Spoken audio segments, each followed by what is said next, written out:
Por estos días en Polonia más de 200 países están reunidos para poner en marcha el Acuerdo de París.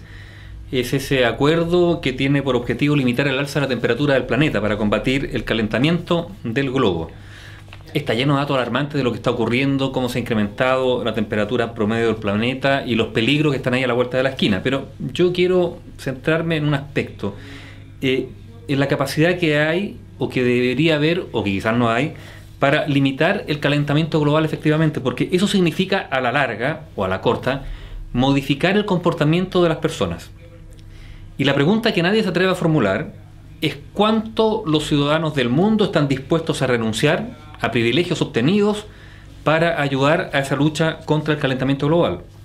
Y si los gobiernos y las autoridades tienen o tendrán las herramientas para convencer a los ciudadanos de la necesidad de adoptar esos cambios. Esa es una de las formas, por ejemplo, para ver lo que ha ocurrido recientemente en Francia con las protestas de los denominados chalecos amarillos. Ahora, es cierto que esas movilizaciones en Francia, con una cuota incluso no desdeñable de violencia, terminaron apuntando a las reformas del gobierno de Emmanuel Macron, pero en su origen todo comenzó por el anuncio del alza de impuestos a los combustibles.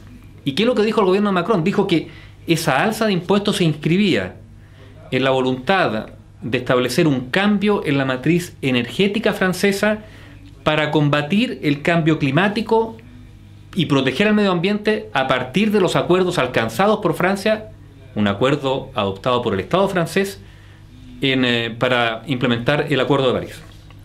Ahora, puede que esto no haya sido estrictamente eso el motivo de las protestas, pero el gobierno francés, cuando partió anunciando el aumento de los combustibles, lo dijo: esto es para desincentivar el uso de los combustibles fósiles, combustibles más contaminantes, y para que lo recaudado con esos impuestos sirva para construir, invertir en una matriz energética más limpia.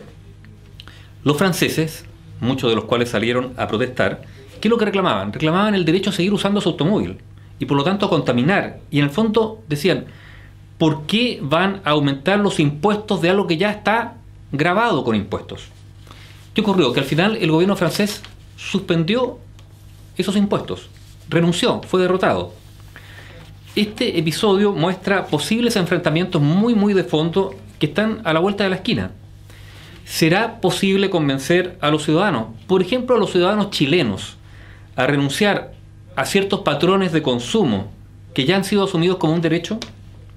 ¿Estarán los ciudadanos del mundo o chilenos a consumir menos agua, a consumir menos combustible, a adoptar por tecnologías limpias pero que son más caras y por lo tanto a pagar impuestos para financiar esas tecnologías?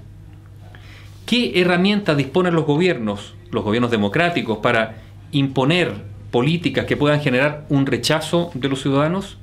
Y hablo de gobiernos democráticos porque las dictaduras son otro cuento. Los chinos, por ejemplo, no han tenido problemas para implementar determinadas políticas, bueno, porque en China no hay, mejor dicho, no hay, está prohibida la disidencia. Pero en las democracias, cuando los gobiernos y la política están además viviendo momentos de gran desprestigio, ¿cómo los gobernantes van a imponer políticas, por ejemplo, de recortes en el consumo, invocando efectos más de largo plazo, para ciudadanos que quieren consumir ahora, porque de hecho sienten que el consumo es el gran derecho adquirido? De hecho, el consumo es la gran utopía construida en este tiempo. Fíjense que el presidente de los Estados Unidos, Donald Trump, ironizó sobre lo ocurrido en Francia, sobre las concesiones que tuvo que hacer el presidente Macron, reiterando Trump además que el Acuerdo de París es erróneo. Macron había acusado a Trump de cometer un error y una falla para el futuro del planeta cuando Trump retiró a Estados Unidos del Acuerdo de París. ¿Y ahora qué le ocurre? Trump le devuelve y se mofa de Macron. O sea, en Francia con las movilizaciones perdió Macron, pero ganó Trump. Lo que subyace en el fondo es si las democracias tendrán mecanismos para convencer a la población a reducir ciertos niveles de consumo, asumidos ya como un derecho, en un mundo además donde el consumo es la utopía predominante.